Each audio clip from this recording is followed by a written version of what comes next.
Poco X4 Pro 5G அப்படிங்கிற ஒரு 5G smart ஃபோனை இந்தியாவில் நாளைக்கு லான்ச் பண்ணுறதா இருக்காங்க. இந்த ஃபோனில் என்ன விஷயங்கள் வருது அப்படிங்கிறது டீட்டெயிலாக இந்த வீடியோவில் லான்ச்சுக்கு முன்னாடியே பார்க்கலாம். வீடியோக்குள்ள போக முன்னாடி ஒரே ஒரு லைக் மட்டும் கொடுத்துருங்க. முதல்ல இந்த ஃபோனில் என்ன விஷயங்கள் வருது அப்படிங்கிறத பார்க்கலாம். முதல்ல ஃப்ரண்ட் சைட் டிஸ்பிளே பற்றி பார்க்கும்போது இதில் ஒரு 6.67 இன்ச்க்கான ஃபுல் HD ப்ளஸ் ரெசல்யூஷனில் AMOLED டிஸ்பிளே கொடுக்குறாங்க. இந்த டிஸ்பிளேக்கு 120 ஹெர்ட்ஸ்க்கான ரெஃப்ரெஷ் ரேட் இருக்குது. மேலும் DCI-P3 கலர் கேமட் சப்போர்ட் 1200 நிட்ஸ்க்கான பிரைட்னஸ் மாதிரியான விஷயங்கள் இந்த டிஸ்பிளேயோட வருது. இது ஒரு பஞ்சுவல் டிஸ்பிளேயாக கொடுக்குறாங்க. ஸோ டிஸ்பிளே ஒரு நல்ல குவாலிட்டியான டிஸ்பிளே கொடுத்துருக்காங்க. In display finger print scanner கொடுத்துருந்தா இன்னும் கொஞ்சம் பெட்டராக இருந்திருக்கும். ஆனால் அதுக்கு பதிலாக சைடில் உள்ள பவர் பட்டனில் நமக்கு ஃபிங்கர் பிரிண்ட் ஸ்கேனர் வருது.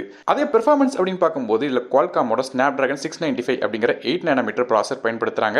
கிராஃபிக்ஸ்க்காக அட்ரினோட 619L அப்படிங்கிற GPU உள்ள கொடுத்துருக்காங்க. ஸோ பேசிக்காக பெர்ஃபார்மன்ஸ் எப்படி இருக்கும் கேட்டிங்கன்னா ஆப்சன்ட் பண்ணுற பிரச்சனை இருக்காது. கேம்ஸ் அப்படின்னு பார்க்கும்போது மிட் செட்டிங்ஸ் வரையும் எல்லா விதமான கேம்ஸ் விளையாடலாம். ஹை செட்டிங்ஸில் கூட சில கேம்ஸ் விளையாட முடியும். ஸோ பேசிக்காக பெர்ஃபார்மன்ஸ் இதில் நல்லாவே இருக்கும்னு சொல்லி எதிர்பார்க்கலாம். மற்றபடி ரேம் இன்டர் ஸ்டோரேஜ் அப்படின்னு பார்க்கும்போது இந்த ஃபோன் ரெண்டு டிஃப்ரெண்டான கான்ஃபிகரேஷன் வருது. 6GB RAM with 120GB storage மற்றும் 8GB RAM with 2GB storage அப்படிங்கிற கான்ஃபிகரேஷன் வருது. ரேம் வருஷன் LPDDR4X RAM பயன்படுத்துறாங்க. ஸ்டோரேஜ் UFS 2.2 வருது. மைக்ரோ SD கார்டு சப்போர்ட் இருக்கு. 1 TB வரையும் எக்ஸ்டெண்டர் பண்ணலாம். இது ஹைப்ரிட் சிம் செட்டாக கொடுக்குறாங்க. மேலும் ஃபோனில் Android 11 OS MIUI 13 இன்டர்ஃபேஸில் ரன் ஆகுது. அடுத்ததாக கேமராஸ் பற்றி பார்க்கலாம். இந்த ஃபோனில் பேக் சைடில் 3 கேமரா கொடுக்குறாங்க.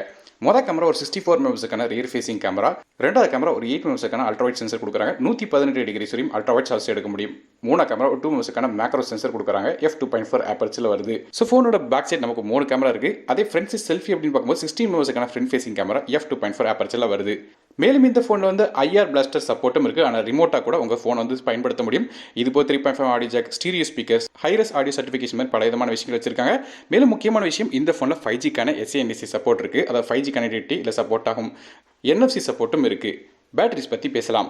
இதில் ஒரு பெரிய 5000 mAh பேட்டரி கொடுக்குறாங்க. இது சார்ஜ் பண்ணுறதுக்கு நமக்கு 67 வாட்க்கான ஃபாஸ்ட் சார்ஜிங் சப்போர்ட் இருக்குது. சார்ஜ் பண்ணுறதுக்கு USB Type-C போர்ட் தராங்க. ஸோ நல்லா வேகமாகவே சார்ஜ் பண்ண முடியும். ஃபோனோட வெயிட் 105 கிராம் வருது. கடைசியாக இந்த ஃபோனோட விலை அப்படின்னு பார்க்கும்போது கிட்டத்தட்ட 20,000 அப்படிங்கிற ப்ரைஸிங்க்கு உள்ள வரலாம் சொல்லி எதிர்பார்க்கப்படுது.